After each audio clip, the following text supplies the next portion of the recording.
Selamat malam, dengan saya Peter Ingemar. Bahasan kita malam ini adalah mengapa susah untuk mencapai kebahagiaan hidup dan mengapa susah untuk mendapatkan hidup yang berkelimpahan. Pada episode YouTube yang sebelumnya, saya pernah membahas suatu bahasan mengenai keberlimpahan dengan judul "Mungkinkah keberlimpahan itu didekati secara spiritual?"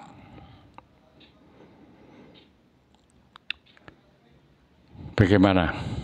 Apa sudah banyak yang menjadi kaya karena mendengar YouTube saya?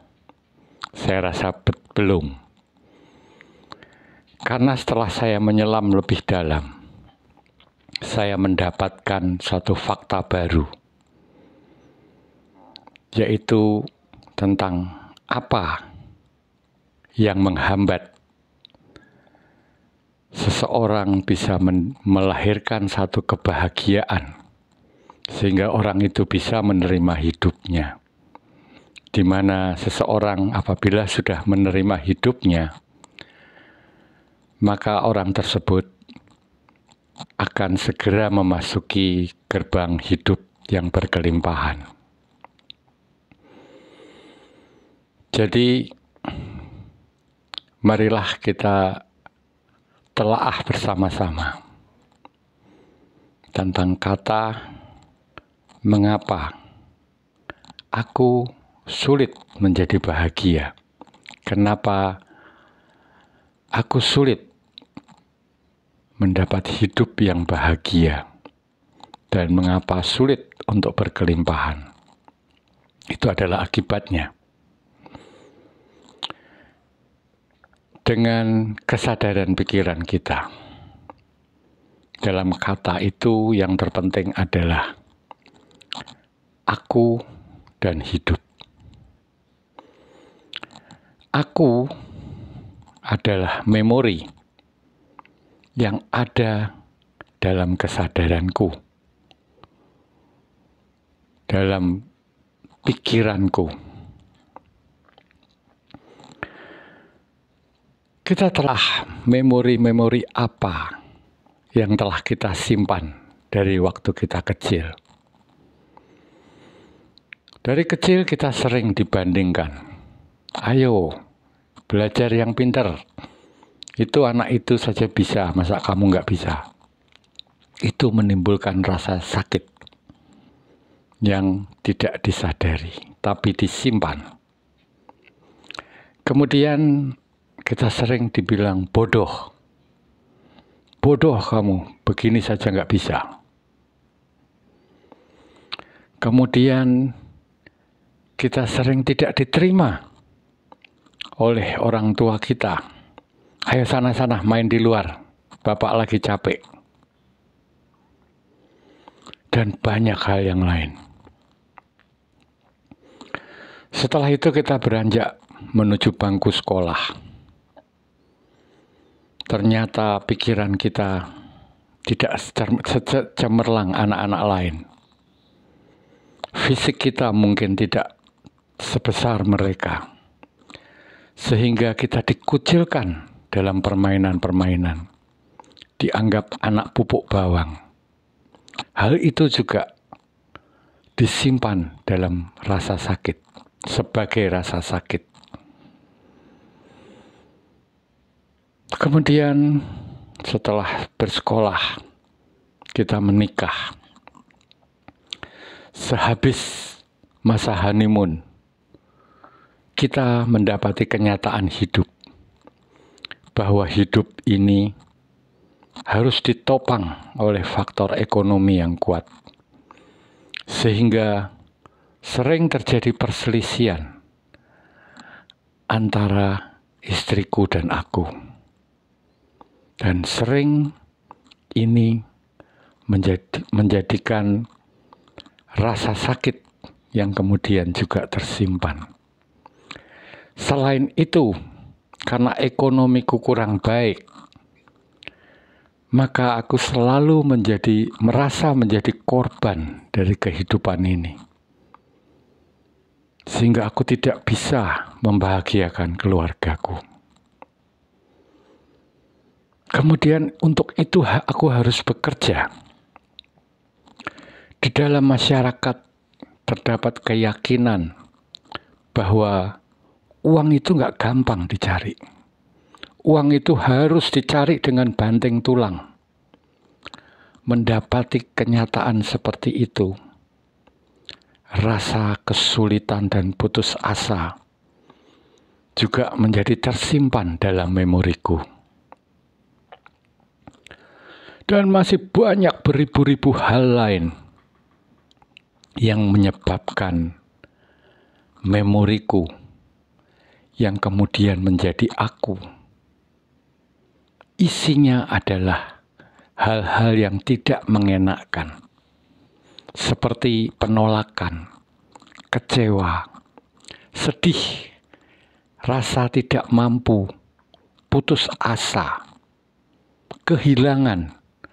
Berapa kali dalam hidup Anda sudah kehilangan hal-hal yang Anda cintai atau orang-orang yang Anda cintai. Itu juga menimbulkan rasa sakit. Kemudian ketidakadilan dan sebagainya. Kemudian rasa sakit yang sudah datangnya secara mekanikal, selalu datang, tersimpan, datang disimpan. Sehingga rasa-rasa ini menjadi keyakinan kita bahwa hidup itu sakit. Dan keyakinan itu kita simpan. Keyakinan inilah yang menjadi reaksi kita terhadap kehidupan kita. Dan ini berjalan tanpa kita sadari. Kemudian kita sudah menengok kesadaran pikiran mengenai aku. Kemudian kita melihat yang berikutnya, yaitu hidup. Hidup ini apa sih? Hidup ini adalah gerak. Yang menggerakkan, yang digerakkan lewat keinginan kita. Jadi kita selalu sebagai manusia mempunyai keinginan-keinginan. Keinginan-keinginan inilah yang menggerakkan kita. Karena gerak itu adalah perubahan. Membuat segala sesuatu berubah. Yang enak bisa jadi tidak enak. Yang ada bisa tidak ada.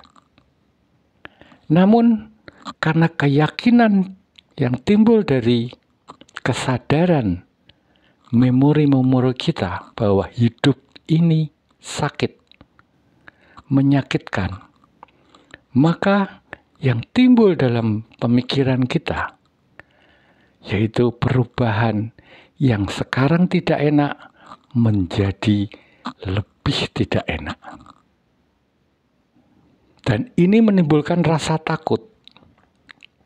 Seseorang akan takut pada kondisi-kondisi yang membuat tidak enak.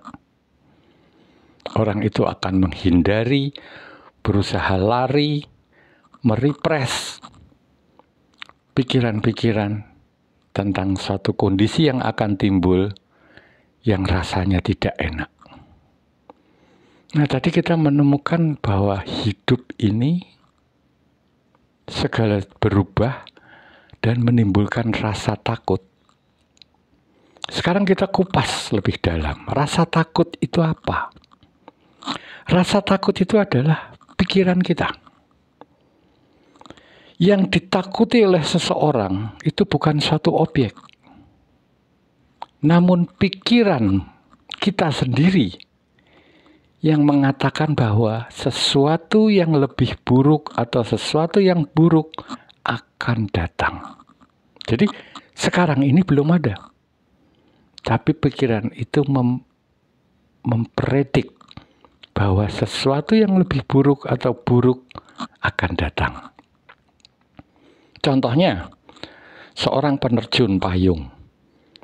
Meskipun sudah ratusan kali dia melakukan terjun payung, namun sebelum terjun, ketika dia memikirkan dia akan terjun, pasti ketakutan itu timbul. Terjun payungnya sendiri tidak menakutkan, namun pikiran tentang terjun payung itu menakutkan. Seseorang yang ingin berangkat ke medan perang, sebelum dia berangkat, ketakutan itu pasti ada. Tapi setelah dia masuk ke medan perang, dia sudah tidak takut lagi. Seorang yang akan naik panggung, entah itu untuk pidato atau untuk pentas, sebelum dia naik ke panggung, pasti orang itu akan merasa takut. Karena apa? Karena pikirannya, nanti jangan-jangan ada yang salah. Nanti jangan-jangan saya salah berkata-kata. Jadi yang ditakutkan itu bukan benda, tapi pikiran. Nah, pikiran itu sama dengan hidup. Dia itu selalu bergerak dari masa lampau, berasal dari memori kita, menuju masa kini diproyeksikan ke masa depan. Selalu begitu. Sehingga pikiran tidak pernah ada di masa kini. Pikiran ada di masa lampau atau di masa depan. Dan pikiran itu tergantung dari isi memori kita. Kalau isi memori kita adalah ketakutan dan rasa sakit, pasti yang diproyeksikan ke depan adalah ketakutan dan rasa sakit. Nah, karena persamaan hidup itu adalah gerak, seolah-olah kita melihat hidup ini gerak. Karena yang tidak bergerak itu mati. Pikiran ini gerak karena tidak pernah berada di masa kini, adanya di masa lampau dan ke masa depan, selalu begitu. Sehingga kita mendapatkan suatu bentuk ilusi bahwa hidup itu sama dengan pikiran. Di sini letak kesalahannya. Bahwa hidup itu bukan pikiran. Pikiran itu ilusi, karena barangnya sudah nggak ada. Di saat ini barangnya tidak ada, adanya di masa lampau dan diperkirakan akan timbul di masa depan. Itu adalah ilusi. Kemudian karena orang sudah menganggap bahwa pikiran yang dikiranya itu hidup, itu adalah menakutkan dan menimbulkan rasa sakit, maka orang itu kemudian akan berekspresi dengan kata-kata bahwa hidup ini penuh dengan penderitaan, penuh dengan kesakitan dan ketakutan. Itulah maka seseorang susah menjadi bahagia. Apa yang ada dalam memorinya yang diyakini secara bahwa itu betul, itu kemudian akan diekspresikan setiap hari dalam kehidupannya. Bahwa hidup ini menakutkan, hidup ini menyakitkan. Nah, sekarang kita berkontemplasi tentang hidup. Apa sih hidup itu?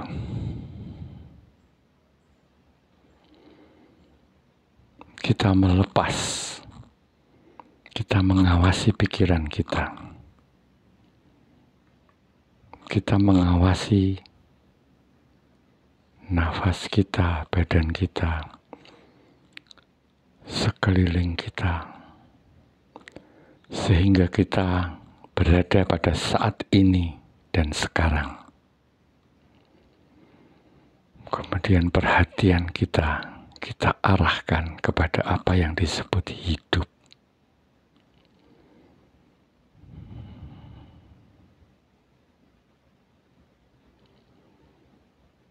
Kita masih bisa melihat pikiran-pikiran kita. Ternyata pikiran kita itu muncul, ada, dan hilang. Kemudian muncul lagi, ada dan hilang. Dari mana munculnya? Oh, munculnya ternyata dari satu yang kosong, dari suatu ruang yang kosong. Ruang itulah hidup. Itulah kesadaran kita. Segala sesuatu yang kita ketahui muncul dalam ruangan itu. Karena segala sesuatu yang ada butuh ruang untuk menjadi tempatnya. Kesadaran kita mengetahui segala yang terjadi. Oh, jadi hidup ini bukan gerak, tapi yang menjadi background dari semua gerak.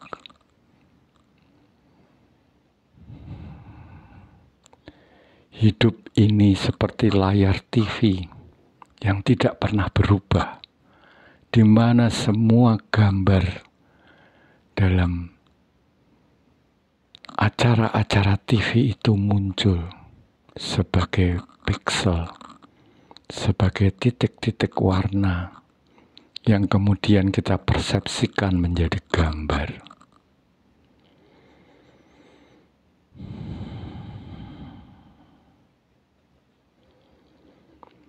Oh, jadi saya salah selama ini. Saya salah mengira bahwa pikiran itu adalah hidup. Selama ini saya hidup dengan pikiran saya. Pikiran ini mempunyai sifat yang mirip dengan hidup. Pikiran ini selalu bergerak. Gerak itu menakutkan. Gerak itu perubahan, di mana dalam perubahan tidak ada jaminan.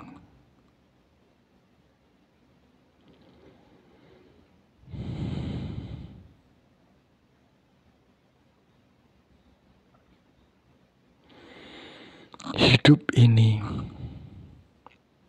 tidak tersentuh waktu.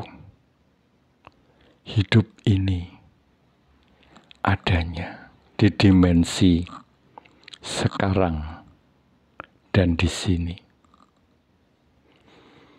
Dia abadi, dia selalu ada.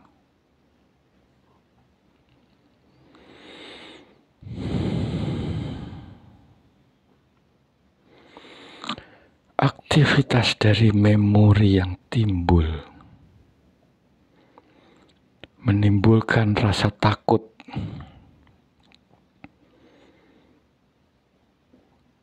Itu adalah aktivitas yang kita sebut berpikir. Terjadi karena hidup manusia. Terjadi karena manusia tidak pernah merasakan hidup yang sebenarnya. Selama ini manusia hidup di dalam ilusinya. Sehingga manusia tersebut tidak mengerti mengenai hidup. Itulah kontemplasi yang saya dapat. Kemudian, apa yang kita bisa simpulkan? Apabila selama ini kita sudah tahu bahwa kita hidup di dalam ilusi pikiran yang ditimbulkan dari reaksi memori yang menyebabkan satu aktivitas berpikir yang menimbulkan rasa takut. Maka kita mencoba melepaskan diri dari pikiran dengan melihat pikiran kita, dengan mengamati pikiran kita, sehingga timbul jarak antara pikiran dan kita dan aku. Dan ini akan menimbulkan pengertian bahwa aku bukan pikiran.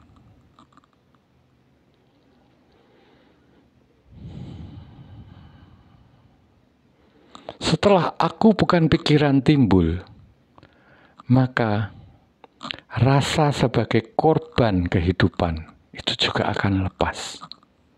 Kita jadi bisa, kita akan terbebas dari rasa menjadi victim kehidupan.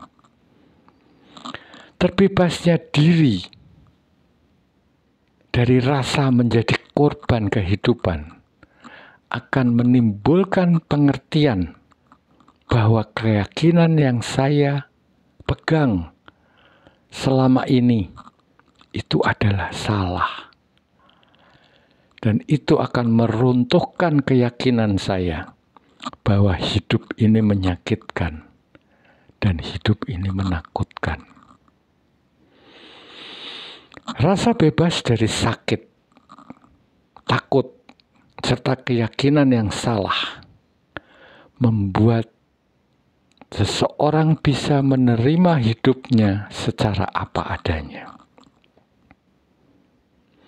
Setelah orang menerima hidup apa adanya, ini akan menimbulkan rasa bahagia dan rasa syukur, rasa penuh berkecukupan. Ini adalah awal dari keberlimpahan. Semoga semua dari Anda bisa menerima apa yang saya utarakan, sehingga setelah mendengarkan episode ini, Anda bisa lanjut ke episode saya yang lalu. Apakah hidup berkelimpahan dapat dicapai dengan cara spiritual? Semoga ini menambah pengetahuan Anda dan Anda bisa mempraktekkan untuk segera menjadi hidup yang bahagia dan berkelimpahan. Terima kasih.